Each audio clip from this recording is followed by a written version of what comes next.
शिव महापुराण वर्णन करती है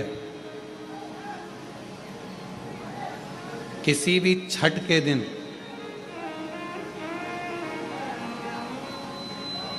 चाहे अंधेरी की छठ हो, चाहे उजाले की छठ हो, किसी भी छठ के दिन अगर षडानंद कार्तिकेय जी महाराज का नाम लेकर 6 बेलपत्र और उस 6 बेलपत्र पर 6 दुर्वा, 6 पुष्प, 6 अक्षत के दाने रखकर षडानंद कार्तिकेय बाबा के स्मरण कर कर शिवलिंग की जो जलाधारी है उस जलाधारी पर जहाँ अशोक सुंदरी का स्थान है उसी के पास में कार्तिकेय जी का स्थान है। किसी भी छठ पर यदि आप बाबा को वो बेलपत्र, वो दुर्वा, वो पुष्प, वो अक्षत का दाना 6 समर्पित करते हैं, किसी भी छठ के दिन, षष्ठी के दिन स्कंद भगवान का नाम लेकर, स्कंदेश्वर बाबा का नाम लेकर, कार्तिकेय बाबा का नाम लेकर यदि समर्पित करते हैं तो जिंदगी में कितना भी कर्जा हो वो कर्जा 3 महीने के अंदर समाप्त होता ही है। कितना भी कर्जा, साथ में आपका परिश्रम, साथ में आपकी मेहनत और आपकी दृढ़ता।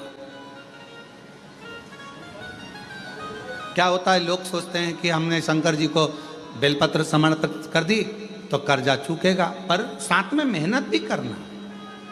अगर आप मानते हैं कि पूरी पूरी कथा का, इसमें कई दुनिया के कई लोग हैं हमारी कथाओं को आधा काटते हैं आधा भेज देते हैं। गुरुजी ने कहा कि बेलपत्र पर शहद लगाकर चढ़ाओ, पर गुरुजी ने साथ में कहा कि रात दिन एक करो, पढ़ाई पूरी करो, आधी बात काट देते, आधी बात दिखा देते, पर उसका हमको कोई फर्क नहीं पड़ता है। आग लगे बस्ती में अपन रहो, उसका हमको कोई फर्क नहीं पड़ता, क्योंकि दुनिया का काम है गलत चीजें जनमानस में देना जिससे बदनामी हो, अब शब्द बोले जाएं, ताने दिए जाएं, गालियां दी जाएं, ये दुनिया की रीति है।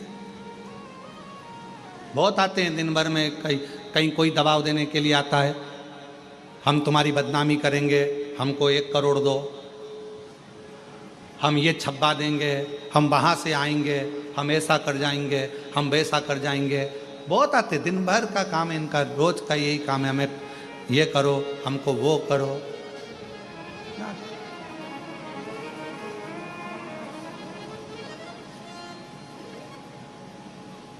शिव तत्व है, दबाव देने वाले ढेर मिलेंगे, अपशब्द कहने वाले ढेर मिलेंगे, ताना देने वाले ढेर मिलेंगे, पर आप अपनी पूर्ण ऊर्जा के साथ में शिव महापुराण की कथा कहती है।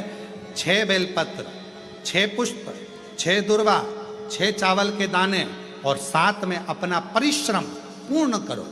छठ के दिन स्कंद भगवान का नाम लेकर, स्कंदेश्वर का नाम लेकर भगवान शंकर के जलाधारी पर समर्पित करो, शिव जी से प्रार्थना करो और अपनी मेहनत को 4 चांद लगाओ। कर्जा चूकेगा जरूर, समाप्त जरूर। कर्जा का मतलब ये नहीं है कि आप कर्जा करे हो तो मेरे से बन नहीं रहा, मेरे प्राण छूट जाए तो अच्छा, मैं तो मर जाऊं, मैं टेंशन में हूं, मैं डिप्रेशन में हूं, बहुत परेशान हो गया, ऐसा हो गया। ना ना, दुख आता है, जब सुख आया, सुख चले गया तो दुख आएगा, तो दुख भी जाएगा, दुख भी समाप्त होगा, उसमें क्या विचार कर। ऐसा तो नहीं है कि दुख समाप्त नहीं होगा, दुख नहीं जाएगा। सुख आया है, जब हमारे अच्छे दिन अगर समाप्त हुए हैं तो दुख भी समाप्त जरूर होगा, फिर वापस सुख आएगा। थोड़ा हिम्मत, थोड़ा धैर्य, थोड़ा हृदय पर भाव एकाग्रित करो कि नहीं नहीं, मेरा शंभु, मेरा शंकर, मेरा त्रिकालदर्शी, मेरा कैलाशी, मेरा अविनाशी, मेरा शिव मेरा दुख काट। की कथा ने ये सब मिटा दिया।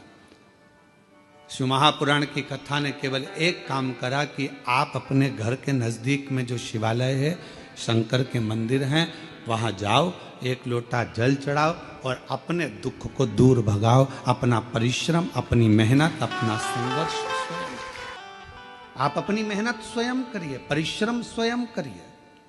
शिव महापुराण की कथा ने कभी यह नहीं कहा कि आप अपने परिश्रम से दूर हो जाओ या अपनी तकलीफों को आपको नहीं झेलना है। आपको झेलना पड़ेगा, आपको परिश्रम करना पड़ेगा, मेहनत करना पड़ेगा, और आपकी मेहनत ही एक दिन आपको रंग लाएगी और उन्नति की सीढ़ी तक लेकर जाएगी। आज हम परिश्रम से वंचित हैं। जब हमारा बचपन रहता है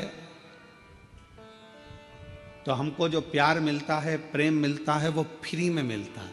बोलो सही है कि गलत है? अरे जम के तो बोलो सही है।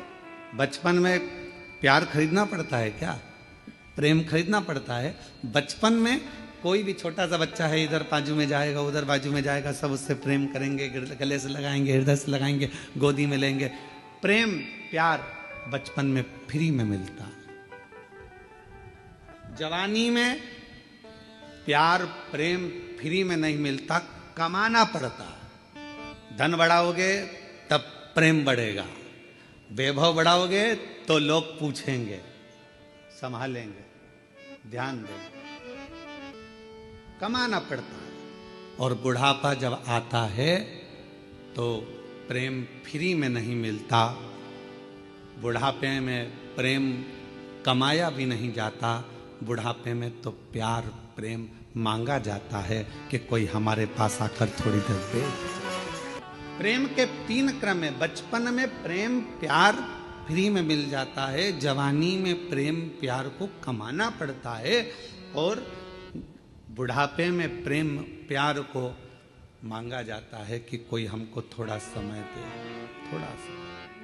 थोड़ा हमारे पास बैठो, थोड़ा हमारे पास रुकिए, थोड़ा हमारे पास बैठिए। किसके पास समय?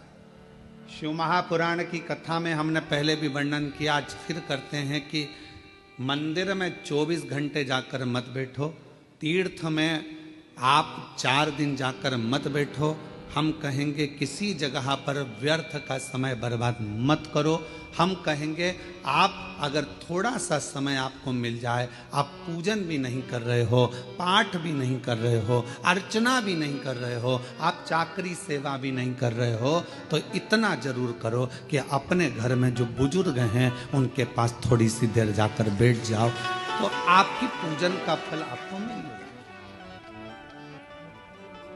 आपकी आराधना साधना का फल आपको मिलने लगे। आज सबसे ज्यादा कमी पड़ रही है प्रेम की, स्नेह की, समर्पण की। आज परिवार टूट रहे हैं। बड़ा बेटा आता है, भोजन कर कर चला जाता है, छोटा बेटा आता है, भोजन कर कर चला जाता है, ससुर जी भोजन कर कर अपने कक्ष में चले जाते हैं, सास अपने कक्ष में चली जाती है, देवरानी जेठानी अपनी अपनी थाली लगाकर अपने अपने कमरे में ले जाती है। मन होता है तो एक साथ बैठकर खाती हैं, नहीं तो अपना अपना कमरा। और एक साथ बैठकर खाती भी हैं तो उतनी देर में टांट इतने कस देती हैं कि भोजन भी नहीं भाता है। कहां गया प्रेम? कहां गया समर्पण? कहां गया प्यार? धन बहुत है, घर में जितने सदस्य हैं कोई फ्री नहीं बैठा है। माताएं फ्री हैं तो वो कुछ ना कुछ कढ़ाई, मेहंदी, पेंटिंग, सिलाई, बुनाई, मिठाई कुछ ना कुछ बनाकर वो भी अपना व्यापार चला रही हैं। पुरुष हैं तो वो भी कमा रहे हैं, कोई ऑनलाइन कमा रहा है, कोई कुछ कमा रहा है। हर व्यक्ति अपना अपना काम कर रहा है, कमाने में लगा है, संपदा बढ़ाने में लगा है। संपदा तो बढ़ रही है, कमाई तो बढ़ रही है, पैसा तो बढ़ रहा है, पर एक चीज घट रही है, वो घर का प्रेम, घर का प्यार, घर की वात्सल्यता, घर की करुणा और घर की एकजुटता वो घटती चली जा रही है। वो प्रेम घट रहा है, वो वात्सल्यता घट रही है, वो स्नेह घट रहा। और शिव जी के परिवार में ये सब चीज बड़ा। शंकर भगवान के परिवार में ये कुछ भी नहीं था, ना वैभव था, ना धन था, ना दौलत था, ना गाड़ी थी, ना बंगला था, ना सत्ता थी, ना कोई सोना चांदी हीरा पन्ना था। पर शिव जी के घर में एक चीज थी, शमशान में भी रह रहे हैं तो प्यार से रह रहे हैं, और आकाश में रह रहे हैं तो प्यार से रह रहे हैं, कैलाश पर रह रहे हैं तो प्यार से रह रहे हैं, झोपड़े में भी वो प्यार के साथ रहते हैं तो उन्हें बैकुंठ जैसा सुख प्राप्त होता। बैकुंठ। आप सबको कभी विष्णु पुराण किसी ने पढ़ी आप में से?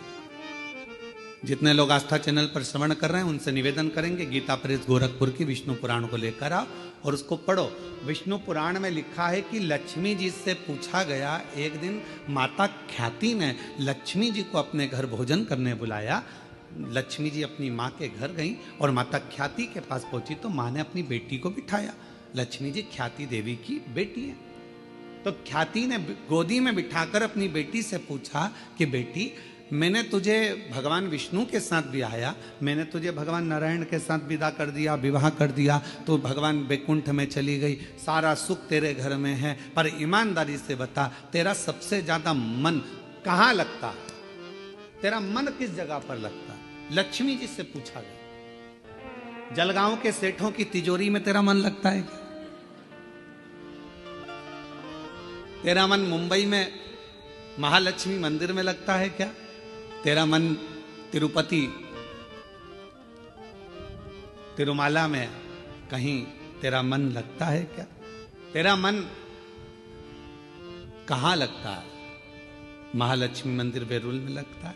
तेरा मन कहाँ लगता है? तो लक्ष्मी जी कहती हैं, माँ सबसे ज्यादा मन मेरा केवल एक जगह पर लगता है, जिस घर में प्रेम होता है, प्यार होता है, वहां मेरा मन लगता है। जहां मेरा मन प्रेम की जगह पर, प्यार की जगह पर, स्नेह की जगह पर, फिर वो गरीब का झोपड़ा क्यों ना? दुनिया की सबसे महंगी चीज क्या है? जल्दी उत्तर दो। दुनिया की सबसे महंगी चीज क्या है? दुनिया की सबसे महंगी 3 चीजें हैं। पहले नंबर पर नींद, दूसरे नंबर पर शांति और तीसरे नंबर पर अपने दिल का आनंद, मस्ती। ये दुनिया की सबसे महंगी चीज। पहले का नियम था, जब भी मम्मी पापा माता पिता जब बैठते थे एकांत में तो कुछ परिवार के लिए अच्छा करने की बात करते थे, कुछ नया करने का प्लान करते थे। ये मोबाइल ने सारे प्लान फेल कर दिए। पत्नी अपना मोबाइल लेकर बैठी रहती है, रात्रि के समय पति अपना मोबाइल लेकर बैठा रहता है। एक कोने में वो व्हाट्सएप चलाती रहती है, दूसरे कोने में वो गूगल और फेसबुक चलाता रहता है। अब दोनों के आपसी तालमेल कैसे मिलेंगे? विचार तो समाप्ति हो गए।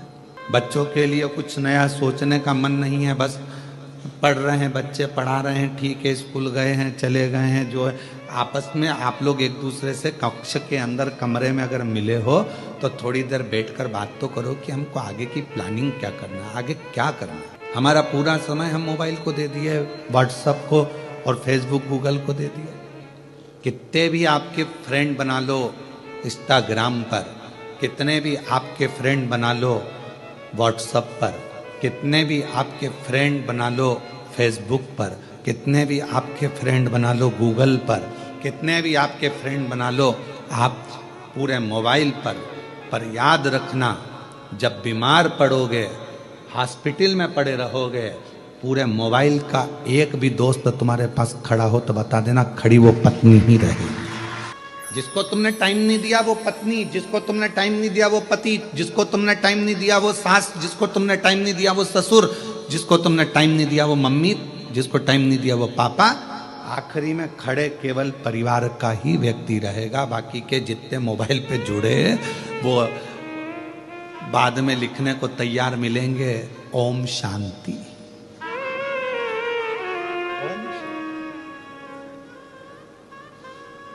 भैया तुम कहां चले गए?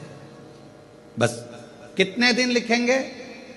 एक दिन, क्योंकि उनको मालूम अब तो कोई इंस्टाग्राम चलाने वाला नहीं, इसका कौन फेसबुक यूट्यूब, बात खत्म। और हम उनको समय दे रहे हैं जो हमको समय दे ही नहीं पाए। अपने माँ को हमने समय नहीं दिया, पिता को समय नहीं दिया, अपनी पत्नी को समय नहीं दिया, अपने पति को समय नहीं दिया, अपने बच्चों को समय नहीं दिया, अपने भाई बंधु को समय नहीं दिया, और बहन को समय, भाई को समय, इनको समय नहीं दिया, और सबको दिया। दिन भर लगे रहे, दिन भर के कौन काम आया? एक बार लिख देना मेरे को 5 लाख की जरूरत है, देखिए हम पूरे मोबाइल में से कोई 5 लाख रुपए भेज दे तुमको। 5 लाख भी जान दो, 500 रुपए के लिए लिख दो कि मुझे 500 की जरूरत है, 500 कोई भेज दे तो बात। आप जिसको समय दोगे वो तुम्हें समय देगा। यहाँ कथा में बैठकर आप फालतू का समय बर्बाद नहीं कर रहे, आप शिव को समय दे रहे हो, शंकर जी को समय दे रहे हो, तो मेरा शंकर भगवान भी तुम्हारी दुख की घड़ी में समय जरूर। और क्या चाहिए? एक बच्चा अगर पड़ा हुआ है हॉस्पिटल में, अगर एक माँ पड़ी है, एक पिता हॉस्पिटल में पड़ा है, अंतिम सांसें चल रही है, तो क्या चाहिए उस समय पर? आप क्या बोलोगे डॉक्टर साहब को? डॉक्टर साहब थोड़ा सा देख लो ना, इनका अच्छा समय कर दो ना डॉक्टर साहब, थोड़ा सा समय और मिल जाए ना डॉक्टर साहब, इसको और थोड़ा समय। हम क्या मांग रहे हैं? समय। जब व्यक्ति हॉस्पिटल में पड़ा रहता है, हम भगवान से पैसा नहीं मांगते हैं, अटैची नहीं मांगते, माल नहीं मांगते, प्रॉपर्टी नहीं मांगते, हम उस समय मांगते हैं समय। भगवान इसको, छोटे बच्चे हैं इसके प्रभु, 2-4 साल और निकल जाए, समय दे दो। भगवान भी कहेगा तूने अगर शिव पुराण में समय दिया है तो वो सारा समय मैं तुझे भी दूंगा, तू क्यों चिंता कर? तूने अगर मेरे मंदिर में समय दिया है, तूने मुझे समय दिया है, तो मैं तुझे दूंगा। एक नवीन नाम का एक लड़का था, ब्राह्मण पंडित कर्म करता था, नवीन, बहुत पुराना है, हमारे पास में रहा। फिर बाद में उसने अपने गांव चले गया और वहाँ उसने अपना कार्य चालू कर दिया, पंडित कर्म आदि, पूजन आदि का।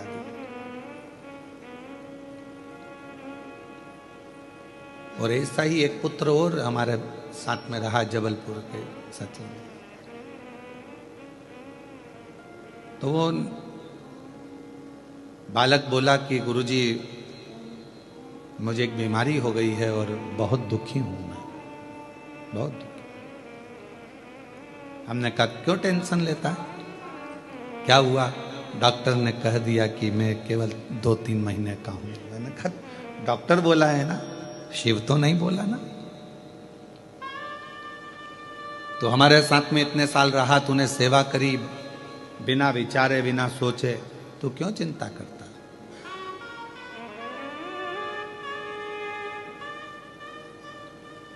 क्यों सोचना? तूने उस पर भरोसा करा, उसकी सेवा करी है ना तूने। बीमारी आ भी गई ना, टेंशन मत ले, तूने उसकी सेवा करी है। डॉक्टर ने तुझे 2 महीने दिए हैं, पर तू हमारे साथ सेवा में कम से कम 4 साल रहा है, तो तेरे 4 साल तो बाबा कैसे भी बढ़ा कर ही रहेंगे, तू क्यों चिंता करता? अब ये 4 तो उसके थे, उसकी तरफ से जो तूने सेवा करी, और 4 गुरु की तरफ से, और 4 तेरी माता की तरफ से, और 4 तेरे पिता की तरफ से। और आज उस बच्चे को कई साल निकल गए और वो बेटा आज भी बड़ा स्वस्थ है और आनंद के साथ में सेवा। एक ऑपरेशन हुआ उसका, ऐसा नहीं कि ऑपरेशन नहीं हुआ, पर बाबा की कृपा से स्वस्थ हो गए।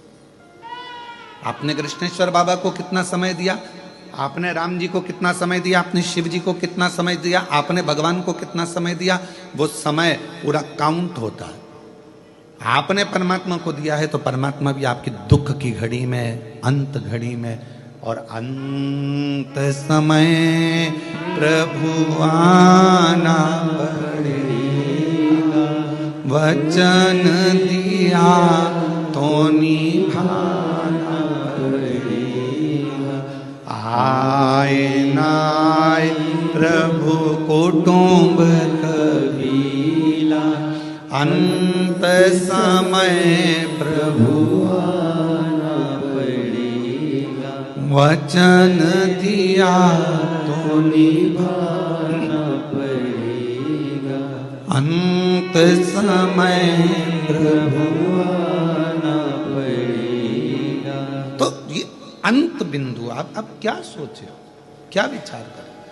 आपने दिया समय, हम फिर निवेदन करेंगे, कथा मोबाइल पर सुनो, हम मना नहीं करेंगे, टीवी पर सुनो खूब आनंद में, मोबाइल पर सुनो खूब आनंद में, पर रात्रि में आधा घंटा 1 घंटा जब अपनी पत्नी के साथ, अपने पति के साथ, अपने परिवार के साथ रहो, तब इस मोबाइल को स्विच ऑफ कर दो या साइलेंट कर दो, फ्लाइट मोड पे डाल दो और इसको ले जाके अपने एक कोने में रख दो। उसके बाद 1 घंटा अपने परिवार के साथ, अपने बच्चों के साथ, पत्नी, पति, माता, पिता, जिसको आपको समय देना है सबको दो। क्यों? क्योंकि कोई दुख की घड़ी आएगी तो मोबाइल के मित्र तुम्हारे सामने नहीं होंगे, मित्र तुम्हारे परिवार वाले तुम्हारे सामने होंगे। हम उनको समय नहीं दे पा रहे। पहले घर के अंदर एक घड़ी होती थी, वो भी पापा के हाथ में होती थी या दादाजी के हाथ में होती थी। और पूरे घर के लोग समय पूछने किसके पास आते थे? दादाजी के पास। क्यों काका जी कितनी बजी है? भाऊ साहब कितनी बजी है? अभी भाई इतनी बज रही। भाऊ साहब देखना कितनी बज रही है। बहुएं आती थी अपने बच्चों को भेजती, जा दादाजी से पूछ कर टाइम कितना हो गया। बहुत दादाजी क्या टाइम? भाऊ साहब ने बता दिया इतना टाइम हुआ है, दादाजी ने बता दिया। पहले एक घड़ी होती थी और समय सबके पास होता था। आज के समय में घड़ी सबके पास है पर समय किसी के पास नहीं। घड़ी सबके हाथ में है पर समय किसी के पास नहीं है। सब व्यस्त हैं। और पूछा जाए कि किस चीज में व्यस्त हो, तुम कहते हो मेरे पास टाइम नहीं, टाइम नहीं, टाइम नहीं। तो एक कॉपी पे हमें लिख के बताओ तुमने सुबह से लेकर शाम तक क्या करा। सवेरे उठी थी, चाय बनाई थी, पी थी, फिर नहाई, नहा के फिर बच्चों का टिफिन बनाया, स्कूल भेजी, बच्चे स्कूल चले गए, फिर मैंने ये काम किया, फिर मैंने वो काम किया, फिर मैंने ये काम किया, फिर आखिरी में रात्रि तक का पूरा हिसाब कॉपी में लिख के दिया। अब इसमें पूछा कि तूने दूसरे के लिए क्या किया, तो क्या कुछ नहीं, अपने में ही लगी रही दिन भर 24 घंटे। तो फिर फल क्या मिला? समय नहीं हमारे पास। घड़ी सबके पास है। पहले एक घड़ी होती थी, सबके पास समय होता था। आज के जमाने में सबके पास घड़ी है पर समय किसी के पास